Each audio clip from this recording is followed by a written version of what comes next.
Good afternoon, and welcome to Washington Post Live and another in our series on race in America, co-produced with the Capehart podcast. I am Jonathan Capehart, associate editor at the Washington Post. Drew Gilpin Faust was the first female president of Harvard University and is a noted historian, particularly American Civil War history, as two previous books attest. Today, Dr. Faust is out with a new book, this time a memoir that chronicles her activism journey and puts her Civil War scholarship into greater context. It's called Necessary Trouble: Growing Up at Mid-Century. And she joins me now, Drew Gilpin Faust. Welcome to Washington Post Live. Thank you so much, Jonathan. I'm just delighted to be with you. Well, I'm excited to talk to you about your book, and belated happy birthday, by the way. Oh my goodness. Getting birthday wishes from you, that's quite something. I'm really Well, touched. oh, well, I'm glad to touch you because I was touched by your book. Literally from the first page. And it's not even formally in the book. It is literally the first page, and it is a copy of a letter Uh, that you sent to President Eisenhower in 1956,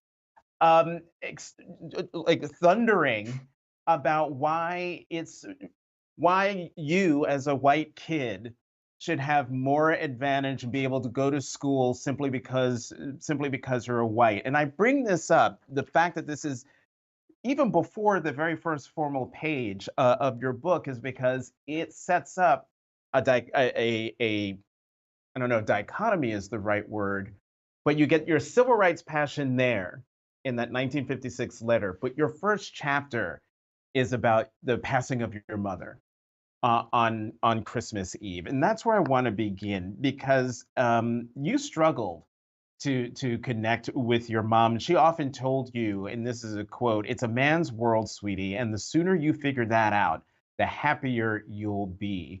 And that sort of encapsulates how she raised you and how she wanted you to be and the expectations that were being set up for you. the first chapter recounts her death when I was 19. And the reason it begins the book is it's really about how unhappy her life was as she tried to find a place and a path, and how I saw that even as a young child and was determined not to be shoved into that same kind of set of expectations that prevailed in the 1950s for women of her background and white women in particular. And so I think it does set up a kind of dichotomy or contrast between what I was shown I ought to be and what I was determined I wouldn't be. And that began really when I was 2 years old and was told to wear little frilly panties over my regular underpants. And I thought, this is ridiculous and it itches. And why do I have to do this? And my brothers don't have to do this. And that began the revolt against my mother that lasted 19 years until she died. We really never resolved our conflicts. Right. I mean, she groomed you to become a proper Southern lady, and in fact, you write in the book how like one of the last conversations you had with your mother was about your long hair. Uh, I want to read something from your book that gets to this Southern Belle notion here. And it was a letter. I think this was in your a college recommendation where someone wrote, "Mrs. Gilpin's bewilderment in connection with Drudy's intellectual gifts." It was the counselor. The counselor went on, "Mrs. Gilpin is like a hen that has hatched a duckling and cannot understand having a daughter who is not going to be a Southern belle." Could you talk more about your mother and that Southern belle, where that came from? Because she's from New Jersey. Yes, yes. But I'd love to say a word about that letter because it was such a triumph for a historian to find something like that. I found it in the Bryn Mawr archives when I was working on this book. And when you're thinking about your relationship with people in the past, and you, at least for me as a historian, you don't have documentation, it's just what you remember. You sort of think, could it have been this way? And when I found that letter and thought my college counselor saw it this way, I thought, yep, I wasn't wrong about the conflict between my mother's notions of who I should be and my own. The lady element is very much a part of the South, but I think it also extended to my mother's social class in the North. And so even though she had come from New Jersey and moved to my father's hometown in Virginia, many of the same constraints and expectations prevailed. So this was a set of beliefs that really a woman, a lady, you should never use the word woman because that put too much emphasis on the physicality of womanhood. Somehow, lady as a constructed category was about your demeanor, about your virtues that you cultivated to be deferential, to be always supportive of men, to be soft spoken. My mother was always telling me I was too bossy. I shouldn't talk like a fishwife. I should tone it down. I shouldn't be ordering people around all the time. And she was particularly bewildered because I was a very good student. It was clear early on that I was quite bright and had intellectual capacities. And this was bewildering to her because this was not who she was. She was not successful in school. She never finished high school. And so I'd argue with her and I'd present these syllogisms that I thought were irrefutable logic. And she'd look at me and just say, "You're going to do it because I said so." And she led through intuition, I led through reason, and that intensified the kind of sociological aspects of our opposition, her notion of what I should be as a lady, my notion that that wasn't fair and why couldn't I be like my brothers. Then our temperaments were so ill aligned. And you asked about the long hair aspect. You know, today people have long hair. I just think almost every young woman at Harvard has long hair that gets tied up in a ponytail when she's running or doing exercise, and it's just taken for granted. But in that era, long hair was something hippies had, Joan Baez had. It was kind of dangerous. It was unconventional. So when I started growing my hair very long and straight, and the cover of the book that you used in an illustration shows that, this was defiance in its very self. And so we fought a lot about whether I would get my hair cut, whether it would get curled, whether it would be presented in an appropriate ladylike way, or whether I would be a Joan Baez wannabe and have my hair long and straight. I'm glad you raised that point about the fact that even though your mother was born and raised in New Jersey, that because of her social class, and this is one thing folks learn about from the very beginning, both of your parents came from very wealthy families. And the expectations, because of that social class and standing, were very, very high. So her moving from New Jersey to Virginia in terms of social class was not different. And also, you do write about even more extensively in the book about your mother and her feeling that there was a difference between women and ladies. And you write pretty bluntly and starkly that according to your mother, basically, and I'm quoting from your book, Black people were women. I must be a lady. And I bring this up because you showed both your feminism bona fides and your racial awareness at 9 years old. This goes back to that letter to Eisenhower, but you describe it as an epiphany. Talk about this epiphany. I was 9 years old and I was being driven home from school by an African American man who worked for my family. And among his many responsibilities was picking us up at school and driving us to the dentist or piano lessons or wherever we might need to go. And so we were coming home from school one day and the radio was on. And it was in the aftermath of Brown v. Board, which caused quite a uproar in the state of Virginia in particular around the requirement that schools be integrated. The senior senator from Virginia, Harry Byrd, who came from our county, developed a plan that he called massive resistance, which advocated that Virginia should close its public schools rather than integrate them. And so there was much hoorah and debate around this and argument, and it began to make issues of race visible in a way they hadn't been before. People were talking about elements of the racial structures of my society where they had previously maintained silence and kept them in place through custom rather than through overt discussion. And so suddenly I was hearing these things that I had never understood before. And one of them that I heard on the radio that day was that schools were segregated by design. And so I asked the African American man who was driving me, if I were Black, I couldn't go to my school anymore. Is that true? And he said nothing. And then I said, if I painted my face Black, I wouldn't be able to go to my school. He said nothing. He knew it was dangerous to be talking about race with a little white girl. But his silence to me meant assent. I felt if that hadn't been true, he would have contradicted me. And I was outraged because a refrain of my childhood was, it's not fair. I had three brothers. I was constantly saying whatever I wasn't allowed to do, that they were allowed to do, or whatever I had to do, like wear a little frilly clothes, that they didn't have to do. It's not fair. Well, this seemed to me like the biggest unfairness I'd ever heard of. And so I went home and I was so upset. I went and I was upset also with those who hadn't told me this was true. So I didn't go ask my parents about it because I knew they had been withholding this truth from me. And so I went home and I decided I was going to write the president. And I picked up my little pencil and I wrote the president. And that's the frontispiece of the book because I found this letter in the early 2000s. I thought, did I really write that letter or did I make it up?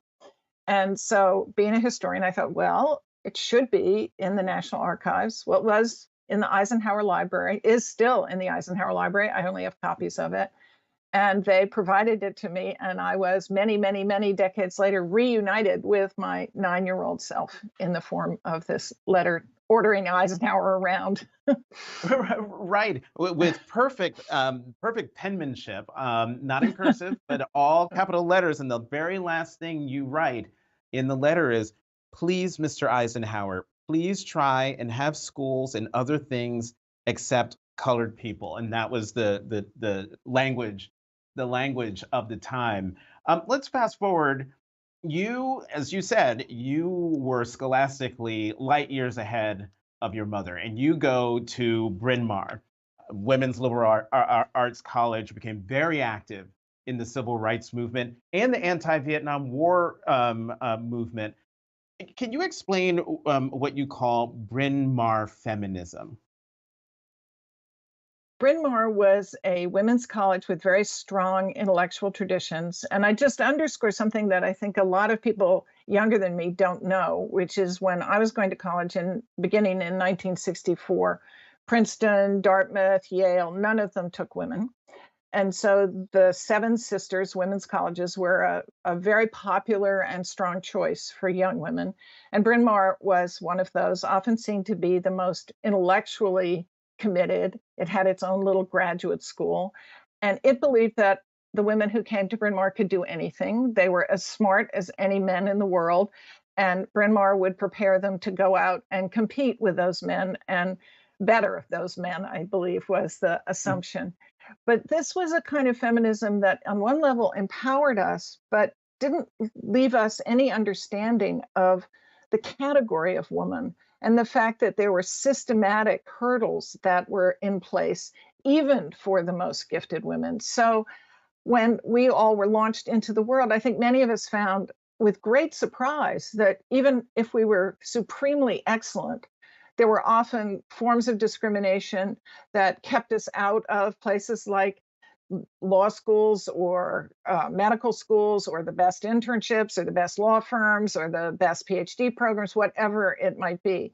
And so the feminism made us strong because we thought we were better than anybody, but it was very elitist in that for the rest of women who were not us, this was not a very liberatory philosophy. And even for those who were outstanding, that Bryn Mawr labeled to be outstanding, then there were still hurdles and obstructions and discriminations that we would find in our way.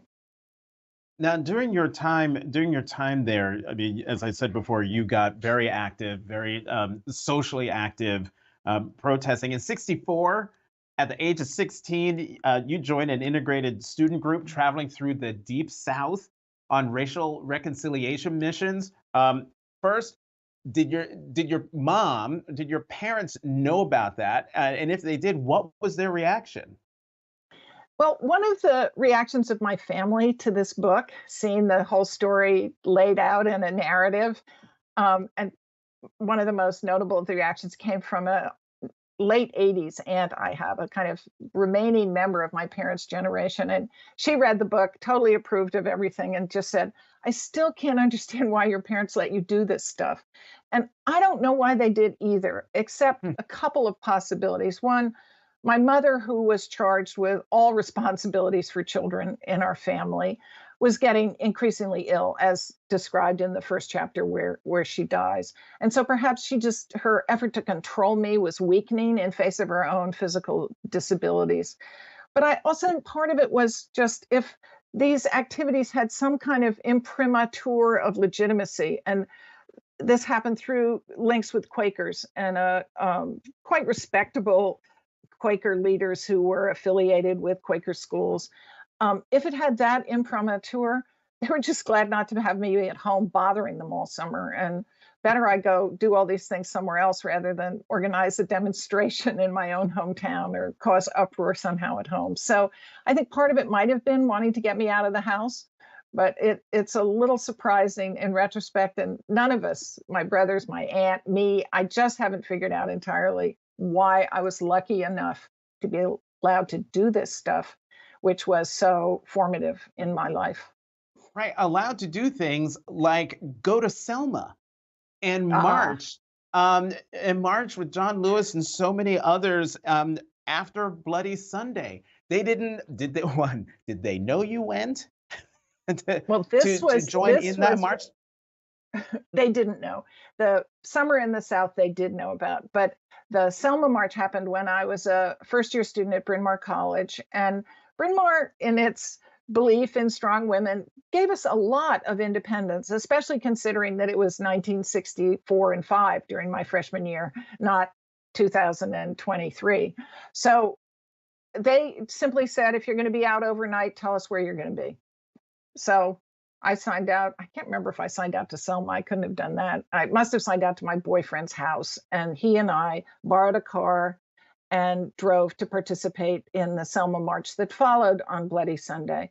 And I felt I had to do this. When I saw the heads being bloodied on the Pettus Bridge, when I heard Martin Luther King say that Americans should come and bear witness, when I thought about the people I had gotten to know the summer before, young African American activists in the South who had been my companions during the preceding summer's activities, I just thought to myself, if you don't do this now, how do you live with yourself for the rest of your life? How do you explain not stepping up and acting on behalf of what you believe in?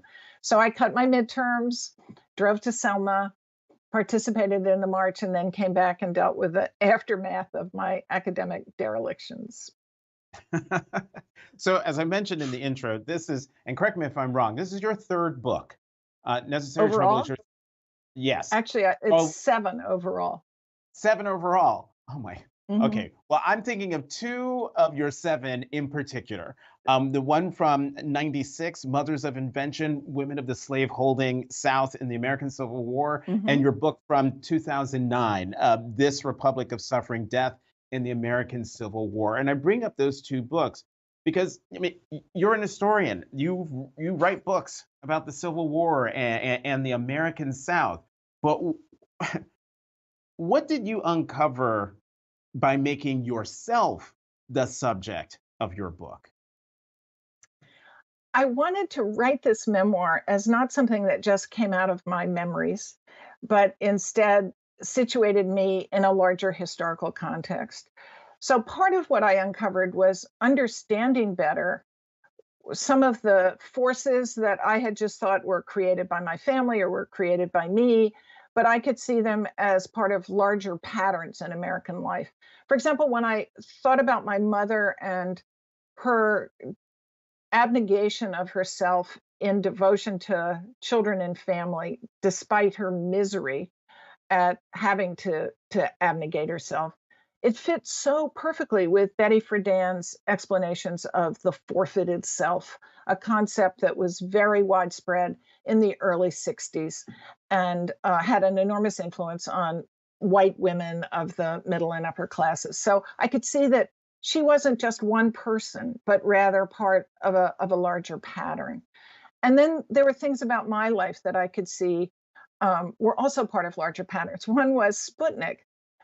I remember when Sputnik was sent into space by the Russians in 1957, I was absolutely terrified. I thought that it was going to fly over my house and drop bombs on me while I was sleeping. And so I decided I was only going to sleep on my back so I'd see the bombs before they fell.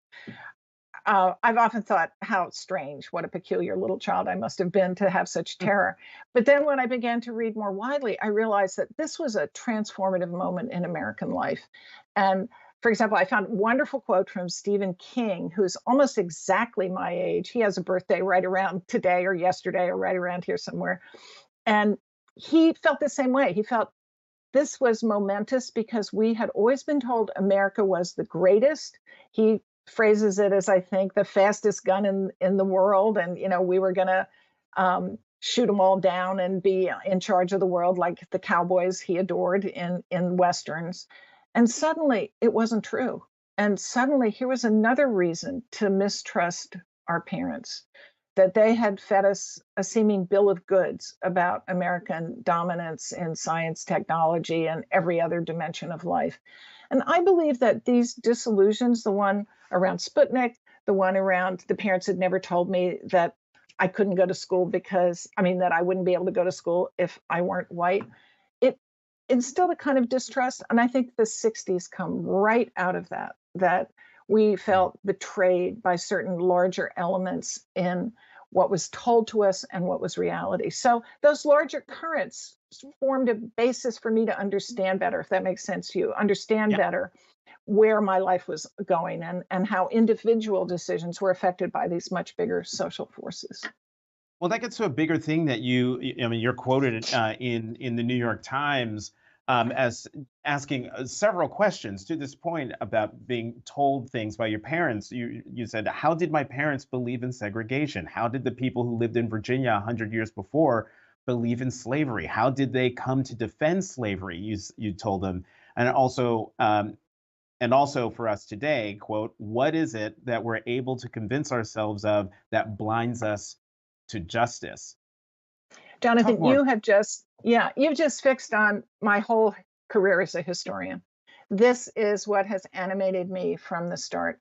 How do people tell themselves things that are so unthinkable to those who come later and see with clearer eyes? And my first book, actually my dissertation, was about people who defended slavery. And I wanted to know, how had they convinced themselves to get up in the morning and live in a slave society and think it was just fine? And I'm sure I was projecting backwards my questions about segregation in my own childhood and my own upbringing. How did everyone around me just accept it as the way the world should be? And how do we today blind ourselves to what's around us? And can we, by studying history and being really critical students of history, understand better the kinds of self-deceptions that might be operating once again in our own lives?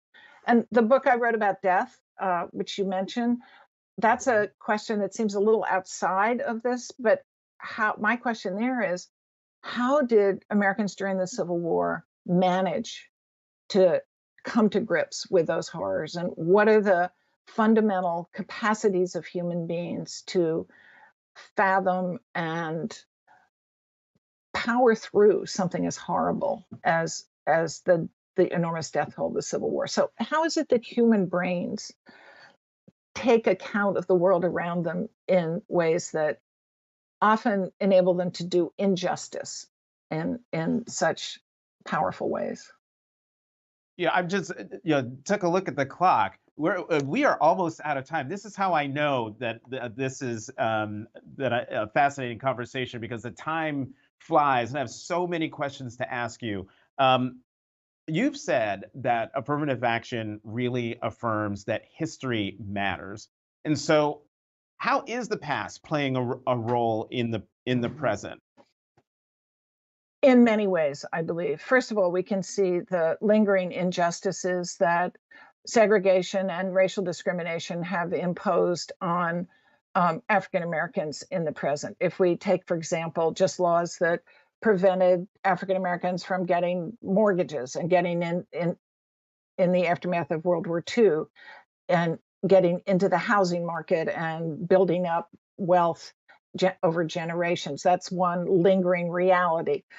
We can see lingering realities of discrimination and racial prejudice and injustice. I mean, I think the fact that after Barack Obama was made president, the sales of weapons rose significantly. I mean, the foundations of much of the nation's history in racial violence is something we have to understand in order to see where we are today. So history lives on in so many of the assumptions that have both affected our brains, but also affect and our kind of socialization, but have also affected the very economic bases of our lives by distributing wealth in ways that remain unjust into the present time. And if we don't understand where that comes from, how do we understand how to change it? And how do we understand the urgency of changing it?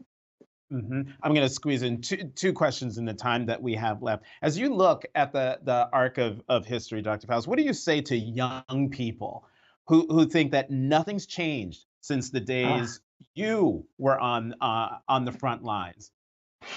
This is part of why I wanted to write this book, because I worry very much about people who say nothing has changed since the Civil War.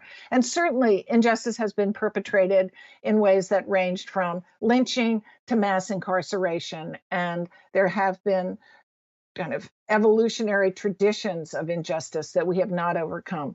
But it is a lot better now than it used to be. I mean, freedom is better than slavery.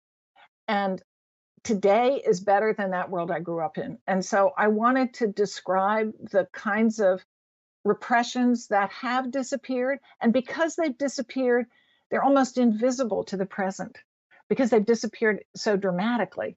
But they're not invisible if you go back and look at that world through the eyes of that time. And I hope that after reading my book, people would think, wow, I would not want to be dropped back into that world as a woman, as an African American, as anybody, because those constraints extended across all of Americans in that era, I believe. As you said in the Times interview, if a younger person was parachuted into the 1950s, they would be horrified beyond belief. So, Dr. Faust, you end your book with an epilogue that has a curious title: "Free, White, and 21." And you write in the epilogue that was almost like it was an all-American catchphrase, and more often than not, said by women. Talk about this free, white, and 21, and why that was so significant that you have it as your epilogue. Well, I end the book when I turned 21. So that was part of the reason for that last title. It was a phrase that my mother used often. Well, so-and-so is free, white, and 21. You notice gender's not mentioned in there. It doesn't say free, white, and 21, and I became a man. But it assumes that if you're free, white, and 21, then everything else ought to be open to you. And I think that's why you find in American film a lot of women arguing for their place with a phrase that is so appalling because it just puts down others and says, my racial identity, my age make me superior to others who may not have the privileges that I have. And so the irony of where gender is and where race is in that phrase, I thought was very telling. It was one that I heard so often and was, again, quite startled to see its prominence in film and other places in life, as well as people like Malcolm X speaking out against it because it had such a hold on the phraseology of the 1950s and 1960s. You know, I had not seen that phrasing before seeing it in your book, and not even knowing the context, I was taken aback because it is everything that you say. Drew Gilpin Faust, Well, I wish we had even. Oh, go ahead. well, I What were was you just going to say there's a link in my footnotes to a little film that was made of film clips using that phrase. Go look at these film clips. It is just astonishing. Wow, I am. See that? Once a professor, always a professor. Giving homework. Drew Gilpin Being Faust, author bossy, of being bossy to the end. right, author of Necessary Trouble: Growing Up at Mid-Century. Thank you so much for coming to Capehart on Washington Post Live. Thank you so much. It was a pleasure. And thank you for joining us. To check out what interviews we have coming up, head to WashingtonPostLive.com. Once again, I'm Jonathan Capehart, Associate Editor at The Washington Post. Thank you for watching Capehart on Washington Post Live.